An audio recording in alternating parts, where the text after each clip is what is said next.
किसी के हृदय को जो है ना दुखाना है। हमें जीवन में कभी भी किसी को प्राणों का हनन नहीं करना है। जो एक बेजुबान जानवर है जिसे उसे मतलब जो है कोई ज़्यादा पढ़ा लिखा नहीं है, ज्ञान नहीं, लेकिन फिर भी उसे पता है कि जो है ये अच्छी वस्तु नहीं है। चीज़ों को, इन दृश्यों को देख करके हमें शिक्षा लेनी चाहिए कि हमें क्या खाना चाहिए, क्या नहीं खाना चाहिए। हमारे विवेक होगा, अन्यथा हम जैसा खाएंगे भोजन करेंगे वैसा ही हमारा जो है मन होगा। संत कबीर ने भी कहा है कि गुरु कुम्हार सी कुंभ है, गढ़ी गढ़ी काढ़े खोट अंतर, हाथ सहार दे बाहर बाहे चोट। नमस्कार, मैं महुआ खबर से शिबू गाजीपुरी और मेरे साथ हैं कैमरामैन करमबीर जी। हमारा परम सौभाग्य है कि हमारे साथ आज श्रमण श्री विशोक सागर जी मुनिराज उपस्थित हैं और हमेशा किसी भी समाज को सदमार्ग पे ले जाने का कार्य, उनको सही रास्ता दिखाने का कार्य संत महात्माओं ने ही किया है। क्योंकि भारत हमारा जो है संत महात्माओं का देश है, तो ये हमारा सौभाग्य है कि आज मुनिराज हमारे साथ हैं, तो हम उनके विचार आप तक साझा करने के लिए आए हैं। जी प्रणाम। ओम नमस्ते। प्रश्न तो मैं आपसे नहीं कर सकता, लेकिन फिर भी प्रश्न ये समाज का है। पहला प्रश्न मैं ये जानना चाहता हूँ कि धर्म, हर समाज, धरती का हर समाज किसी न किसी धर्म से चलता है, किसी धर्म को वो फॉलो करता है और धर्म हमें सद्बुद्धि देता है। तो फिर ये कुरीतियाँ और बुराइयाँ ये कैसे आती हैं? साथ ही धर्म और राजनीति, क्या ये दोनों अलग हैं? धर्म को राजनीति में दखल नहीं देना चाहिए, या राजनीति तभी सही तरीके से चल सकती है जब वो धर्म को सुने और धर्म का अनुसरण करे? जी महात्मन। ओम नमः सिद्धेभ्यः। धर्म में जो कुरीतियाँ का आपने जो प्रश्न किया है, तो हमारे यहाँ कहते हैं कि जैसा खाएगा अन्न वैसा होगा अन्न। आज हम जो है भौतिकता की चकाचौंध में दौड़ रहे हैं, भाग रहे हैं और जो मिल गया, जैसा मिल गया उसको हम भक्षण कर लेते हैं। कल का ही मैं उदाहरण बताऊं आपके लिए। कल मैं रात्रि में शाम को रुका था, वहाँ पर सभी लोग वहाँ बैठे हुए थे। जिसके यहाँ में रुके थे उन्होंने स्वागत के लिए कुछ पानी ठंडा आदि रखा, तो सभी ने वो ठंडा ले लिया, कोल्ड ड्रिंक ले ली। ये छोटे बच्चे ने जो है, एक बच्चे कुत्ते उसका डॉगी था साथ में चल रहा था, उसको कोल्ड ड्रिंक दी तो उसने कोल्ड ड्रिंक नहीं पी। मैंने देखी जो एक बेजुबान जानवर है जिसे उसे मतलब जो है कोई ज़्यादा पढ़ा लिखा नहीं है, ज्ञान नहीं, लेकिन फिर भी उसे पता है कि जो है ये अच्छी वस्तु नहीं है। उसने कोल्ड ड्रिंक को देखा भी नहीं, छोड़ दिया और पानी रखा उसके लिए, तुरंत उसने पानी पी लिया।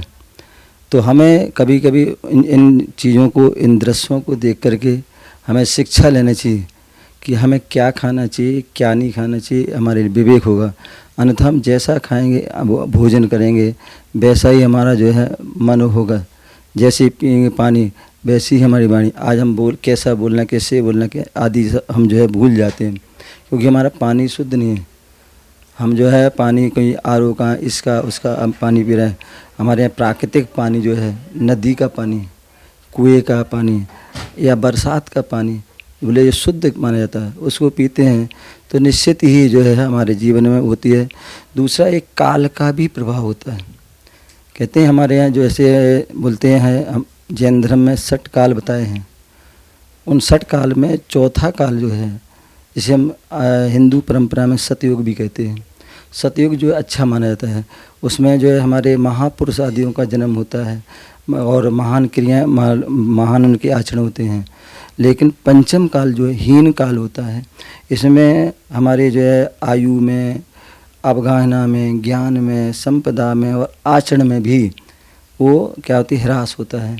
तो उस काल के कारण भी जो है, दूसरी बात हमारे अंदर जो अहंकार, ममकार आदि, इनके कारण भी व्यक्ति की जहाँ उसकी अहंकार की पूर्ति होती है, पुष्टि, ममकार की पुष्टि, वहाँ उस ओर चला जाता है, वो वास्तविकता को भूल जाता है। यही कारण है कि जो हमारे धर्म में जो है कुरीति आदि फैल जाती हैं। तो हमें इससे बचना चाहिए। हमें वास्तविक, हमें ममकार, अहंकार, अभिमान इसकी पूर्ति नहीं, अपितु वास्तविक हमारा कैसे कल्याण हो उस ओर हमारा कैसे हो, तो कैसे में वास्तविक शांति मिले, उसके लिए हमें विचार करना चाहिए, उसका चिंतन करना चाहिए। और वो वास्तविक सच्चाई, जो सच्चे जो धर्म को जानेंगे या सच्चे धर्म को अपनाएंगे, उससे ही होगा। जी, आपने बताया कि समाज जो है अगर सद्मार्ग से भटक रहा है तो उसके क्या क्या कारण हैं। जी बिल्कुल। महात्मा जी, ये जिज्ञासा है, प्रश्न ही है कि आजकल अनेक महात्मागण, अलग अलग मत संप्रदाय के जो महान विभूतियाँ हैं राष्ट्र में, वो राजनीति पे काफ़ी कुछ बोल रहे हैं और कभी कभी तो कटु तक बोल जाते हैं। हमें लगता है ऐसा, शायद वो उनकी भाषा हो। तो ये कहाँ तक उचित है या नहीं ठीक है? ओम नमः सिद्धेभ्यः। कहते हैं ऋषभ देव स्वामी हुए और उन्होंने अपने पुत्र भरत, बाहुबली आदि के लिए राजनीति का ज्ञान दिया। धर्म नीति, अर्थ नीति आदि अनेक नीतियों का ज्ञान दिया। उन नीतियों में जो है उन्होंने अपनी शिक्षा दी थी कि कभी भी धर्म में राजनीति नहीं होना चाहिए। हम देखते हैं आए दिन, चाहे वो जैन समाज हो, चाहे वो हिंदू समाज हो, चाहे सिख, चाहे ईसाई, चाहे मुस्लिम, किसी भी हो, उन सब में जो धर्म के नाम पर जो है राजनीति होती है। लोग अपनी जो है रोटियां सेकते हैं, अपने स्वार्थ सिद्ध करते हैं, तो ये उचित नहीं है। बोले राजनीति में धर्म होना चाहिए। हमारे जितने भी इतिहास उठा के देखिए, जितने भी राजा महाराजा हुए, उनके उन राज्य में, उस दरबार में एक राजगुरु हुआ करते थे। और राजगुरु होते थे तो वो राजगुरु सच्ची राजनीति कैसे होना चाहिए, और राजनीति हो वो धर्म के साथ हो, न्याय के साथ हो, नीति के साथ हो, तो वह राजनीति में एक जो है एक अपने आप में जो अनूठी छाप छोड़ती है। और यदि हम जो है राजनीति धर्म से शून्य हो, न्याय से शून्य हो और अन्याय आदि जो है उसमें बैठ जाए, तो वह फिर नीति जो है, जो राजनीति नहीं रहेगी, वह सब विनाश की ओर हमें ले जाएगी। तो इसलिए जो है राजनीति में तो धर्म होना चाहिए, लेकिन धर्म में राजनीति नहीं होना चाहिए। दूसरी बात, आपने कहा कि हमारे जितने भी संत लोग हैं और जब उपदेश देते हैं तो उसमें कई बार जो है भाषा में उनकी जो है कठोरता हमें लगती है। तो ध्यान रखिए, हमारे यहाँ जो है कहा जाता है कि गुरु जो होते हैं एक नारियल की तरह होते हैं। गुरु कैसे होते हैं? नारियल की तरह होते हैं। नारियल जो होता है अंदर से सॉफ्ट होता है और बाहर से कठोर होता है। उसी प्रकार जो है गुरु की वाणी हो सकता है कि आपको ऊपर से कठोर लग रही है, लेकिन वो कठोर जो है उनके व्यक्ति के हित के लिए, अच्छाई के लिए है और उनके कल्याण के लिए, देश हित के लिए, राष्ट्र हित के लिए, तो वो कठोर बात भी जो है अच्छी लगती है। जैसे आपने देखा हो, कोई बच्चा बीमार हो जाता है और बच्चा बीमार हो जाता है तो उसके लिए डॉक्टर इंजेक्शन लाता है, या कभी कोई ऐसा रोग हो जाता है कि उसको ऑपरेशन करना पड़ता है, तो वह कठोर हो जाता है। बच्चा रो रहा है, कुछ इतना दुखी हो रहा है, लेकिन फिर भी वह उसको जो है इंजेक्शन लगाता है। क्यों? क्योंकि उसका उद्देश्य है कि वह स्वस्थ हो जाए। या जो ऑपरेशन कर रहा है, यहाँ तक कि उसकी अंग को भी अलग कर देता है अंग, लेकिन फिर भी उसका उद्देश्य क्या है? उसका उद्देश्य है स्वस्थ है ना। तो इसी प्रकार ही संत यदि न्याय के लिए, अन्याय के, जो कल्याण के लिए, हित के लिए, यदि देश हित के लिए, समाज हित के लिए अगर नगर उसकी अगर कर रहे हैं, कठोर भाषा बोल रहे हैं, तो भी, क्योंकि कभी गुरु है प्यार से बोलते हैं, प्यार से जब कोई नहीं मानता है तो उसको डांटते भी हैं, और डांटते उसके बाद नहीं मानता है तो कठोरता से अथवा अनेक बार दंड नीति का भी वह अपना कदम उठाते हैं। बस उनका कारण होता है कि हित का। तो ऐसे में जो है वो करते हैं। तो कोई, हाँ, यदि उनके अंदर राग द्वेष है, राग देश के रूप में बोल रहे हैं, किसी मतलब पार्टी विशेष आदि से जुड़ करके बोल रहे हैं, तो वो जो है वह सही नहीं है। क्योंकि संत के लिए तो सार्वभौमिक सभी ठीक होते हैं। मैं हमेशा कहता हूँ जीवन में 5 चीज़ होती हैं: संत, सड़क, सूर्य, सरिता और समय। ये 5 चीज़ व्यक्ति विशेष की नहीं होती हैं। संत जो है सभी के होते हैं, सभी उनकी वाणी का, उनके आशीर्वाद को प्राप्त कर सकते हैं।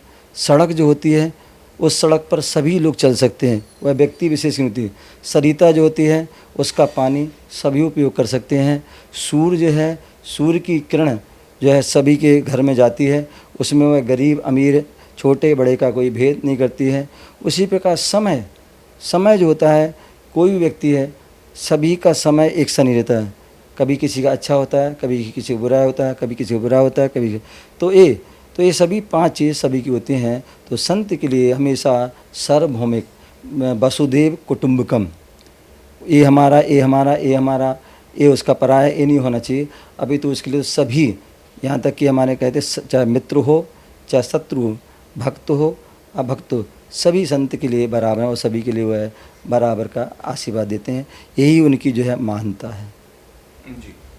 जी, कटु वाक्य पे, कटु वाणी पे आपने बहुत अच्छा अपने विचार दिया। और मैं जो समझ पा रहा हूँ कि संत कबीर ने भी कहा है कि गुरु कुम्हार से कुंभ है, गढ़ी गढ़ी काढ़े खोट अंतर, हाथ सहार दे बाहर बाहे चोट। निश्चित रूप से संतों की वाणी ऐसी ही रही है और संतों का हर वाक्य जो है एक संदेश होता है हम मनुष्यों के लिए। तो स्वामी जी, जो बात आपसे हुई वो तो हुई ही, आप अपनी तरफ से समाज को, पूरे राष्ट्र को और पूरे विश्व को अगर कोई संदेश देना चाहे तो। ये आज आप सभी का सौभाग्य है, विगत लगभग 1 साल से मेरी हरियाणा से यात्रा प्रारंभ हुई थी और हरियाणा से दिल्ली, राजस्थान, MP, UP, फिर हरियाणा आदि सब अनेक प्रांतों में होते हुए पुनः दिल्ली की ओर आ रहे हैं। और इसी बीच हमारे भैया का जो है साक्षात्कार हो रहा है।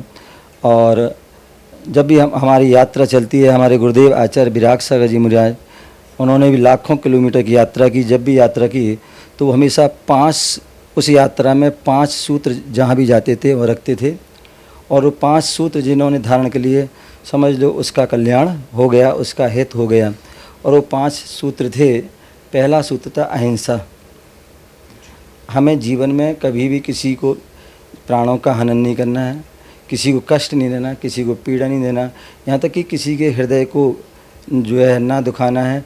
ऐसे कोई वचन भी नहीं बोलना जिससे कि उनके किसी का हृदय जो है दुखी हो या उसके परिणाम खराब हो। तो ऐसी वो अहिंसा परमो धर्मा को धारण करना है। दूसरा सूत्र है जो व्यसन मुक्ति। हमारे यहाँ 7 व्यसन आदि कहे गए हैं: शराब पीना और चोरी, परस्त्री, वेश्या और जो जुआ खेलना आदि, जो शिकार करना, ऐसे उन जो 7 व्यसनों को नहीं करना। ये जो है हमारे लिए शरीर को, हमारे परिवार को नष्ट कर देते हैं। तो ऐसे जो है व्यसन मुक्ति। तीसरा जो है शाकाहार। यदि हमें जीवन में स्वस्थ रहना है, स्वस्थ जीवन का आधार है तो वो शाकाहार, जो हमारे प्रकृति ने जो हमारे लिए दिए हैं, अनाज आदि, हमारे दूध आदि जो है, दही आदि, ड्राई फूड आदि हैं, फल फूड आदि हैं, इनको ही सेवन करना। और जिससे कि वह स्वस्थ, आप देखिए हाथी जैसा जो है जीव होता है, कितना बलशाली होता है, कितने उसमें वजन, मतलब उसका जो है शक्तिशाली होता है। क्यों होता है? क्योंकि वो शाकाहार को धारण करता है। बहुत से जानवर ऐसे होते हैं, मांसाहारी होते हैं, लेकिन उसमें इतनी विशाल शक्ति आदि नहीं होती है। तो इसलिए शाकाहार स्वस्थ जीवन का आधार है, तो इसको हमें धारण करना है। चौथा जो है बेटी बचाओ बेटी पढ़ाओ अभियान। हमारे जो जैन धर्म के प्रथम तीर्थंकर जो ऋषभदेव हुए, कहते हैं जो 24 तीर्थंकर होते हैं उनके कभी पुत्रियां नहीं होती, लेकिन इस हुंडाप सर्पणी काल के कारण जो है, ये दोष के कारण जो है, इसमें तीर्थंकर के 2 पुत्री हैं। और जैसे आज हमारे यहाँ सुविधा हैं कि लोग जो अल्ट्रासाउंड आदि के माध्यम से गर्भ में क्या है देख लेते हैं और उसको जो उसका पतन कर देते हैं, उसको गिरा देते हैं, जो बहुत महान पाप है। ये सब देव अवध ज्ञानी थे और अवध ज्ञान के कारण वो सब कुछ जानते थे, सब जान लिया था, लेकिन फिर भी उन्होंने उन बेटी की हत्या नहीं करी, अभी तो उनकी रक्षा करी। और रक्षा के साथ साथ हम लोग कई बार ऐसा हो, बेटी को जन्म तो देते हैं लेकिन बेटी और बेटे में हम जो है फ़र्क कर देते हैं।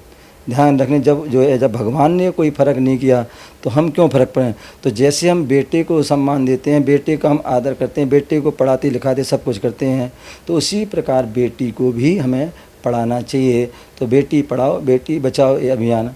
और अंत में स्वच्छता, हम जहाँ उठते हैं, बैठते हैं, खाते पीते आदि जहाँ भी रहते हैं तो हमें स्वच्छता सफाई आदि का ध्यान रखना चाहिए। सफाई रखोगे तो रोग बीमारी भी दूर होंगे। तो आप सभी जो है उन 5 सूत्रों को जीवन में धारण करें, अंगीकार करें, तो आपका जीवन श्रेष्ठ और महान होगा। ओम नमः सिद्धेभ्यः। महात्मन, आपका बहुत बहुत आभार। और आप थे श्रमण श्री बिशोक जी सागर मुनिराज, जिनके विचार महुआ खबर के माध्यम से हम आप तक पहुंचाए। देश दुनिया की तमाम खबरों के लिए देखते रहिए महुआ खबर।